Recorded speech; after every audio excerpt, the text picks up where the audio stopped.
So thanks very much for coming here today. It's really much appreciated. I'm proud of every single person that's turned up here today, and I'm proud myself to be a part of the trade union movement who's standing up for workers and standing against companies like P&O who should be ashamed of themselves. I'm going to pass you over to Alex, who is the president of our union, the RMT, and he can say a few words. But thanks very much. Solidarity, brothers and sisters. Thank you.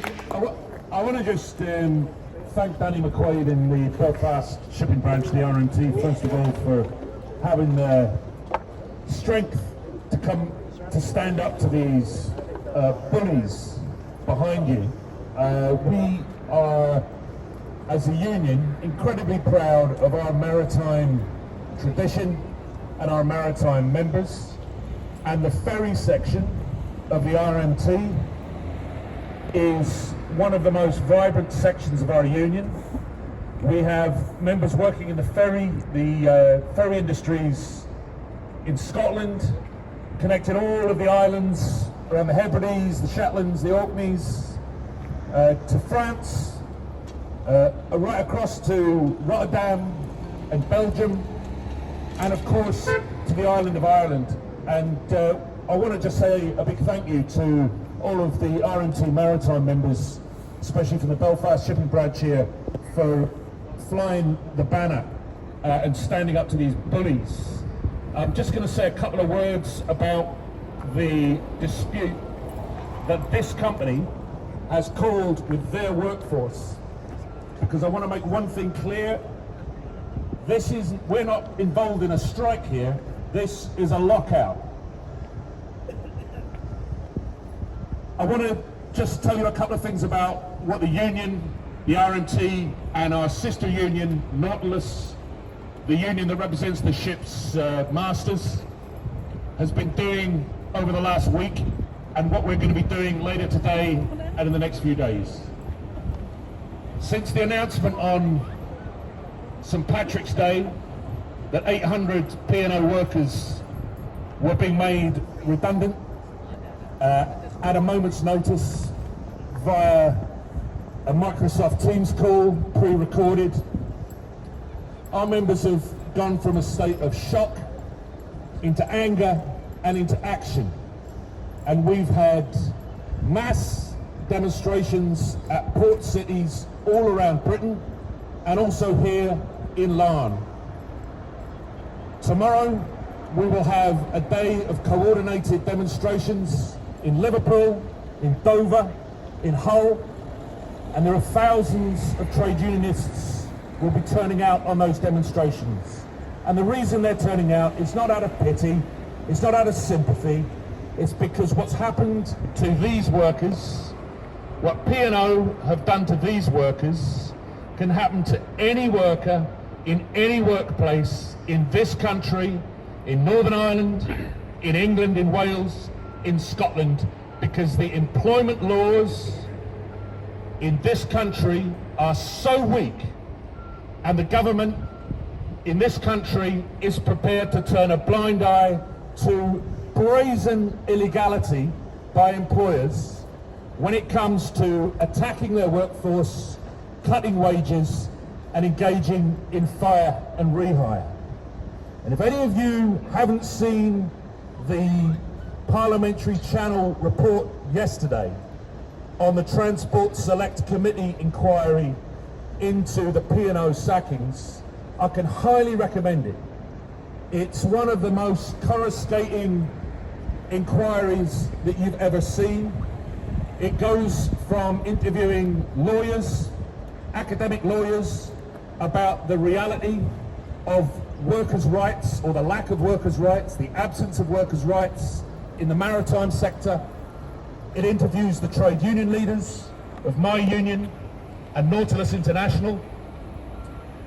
And then the Transport Select Committee went on, frankly, to rip a new one into the managing director of P&O, Peter Hebblethwaite. If you haven't seen it, go and have a look. It really is quite remarkable. The first question that they asked him was, are you incompetent or are you a criminal? And he couldn't answer that. And it got worse for him after that. He admitted in front of the committee of MPs that he had broken the law, that he knew he was breaking the law, that he was advised by lawyers that he could break the law and get away with it because the government would do nothing about it. And the questions that were put by MPs included questions about whether somebody who has such a casual relationship with the law is in a position of conflict of interest when it comes to being a director of a major company. And MPs are calling for the man to resign. I mean, actually, the Secretary of State for Transport, Grant Shapps, yesterday called for Hebblethwaite to resign as the managing director of P&O. But that was probably a bit of tit for tat, because Peter Hebblethwaite also let slip that Grant Shapps had made a visit to Dubai last November, where he'd been told by Dubai Ports World that they were going to restructure their business and that there were going to be casualties. So they knew. And we believe, my union believes, and we have evidence that there is deep collusion between this government, the British government, the transport officials in the Department for Transport in London, and senior figures in the company. The night before the St Patrick's Day massacre, when 800 workers were made redundant at a moment's notice, the night before, an email was sent by the company to transport officials to tell them that there were going to be layoffs and redundancies the following day. And rather than alert anyone, senior civil servants, and they're always the ones that ministers blame when they want to keep their fingers clean, senior civil servants hit our members like a gale force wind and blew their world away. And to say a couple of words about what we're going to be doing in the next few days. To be clear with you, we're meeting the trade unions, the RMT and Nautilus International, are meeting with P&O this afternoon. This is the first meeting that we've had with the company since they decided to sack 800 workers. And what we're going to be saying to them at that meeting is very simple. We're going to be saying, you have to re-employ those workers, you have to honour their contracts of employment, you have to stand behind them, and if you don't do that, we're going to be continuing our campaign for the government to seize those ships, to arrest the ships, to seize the assets of these oil oligarchs in Dubai, which is exactly what we're dealing with here. People who've got complete contempt for workers' rights when it comes to building football stadiums in the United Arab Emirates, and people who have complete contempt and equal contempt for workers here who they employ on board P&O ferries. We're going to be demanding retribution. We're going to be demanding they arrest those ships, they seize those ships, they take them as assets of the people of this country, and we're going to be making a political campaign around this, because let's be clear, there is no law in this country that is going to get justice for these workers. There is no law, no employment law, that will give them what they deserve. This company has priced into a redundancy package what it sees as being a price that workers can't refuse in order to sign away their right to go to an employment tribunal, sign away their legal rights, and accept the termination of their contracts. But we're demanding a political solution, and that's the only solution there can be that brings justice for the 800 workers at P&O. And that political solution is only going to come about through massive public pressure, through continuing the press campaign, which has been, I think, a very successful press campaign during the last week, where we've seen almost all of the press in this country divert their gaze from COVID, from the war that's going on in Ukraine, and actually concentrate on what is happening to workers in this country right now an example of absolutely flagrant abuse and bullying by a corporation that doesn't believe that the law applies to it. So we're going to be continuing that political campaign, and we think it's got legs.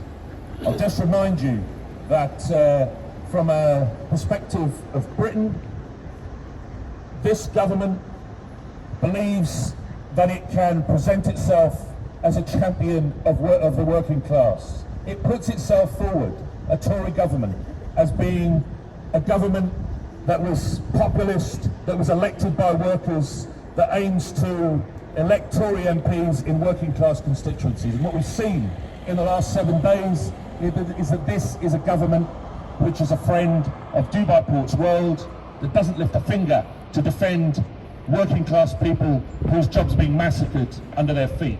And so this is a very powerful political message that's going out at the moment at demonstrations like this one, and demonstrations that will be taking place tomorrow in Liverpool and Hull and Dover. 3 working class cities, port cities, where the Tories are aiming to try to demolish the so-called Red Wall.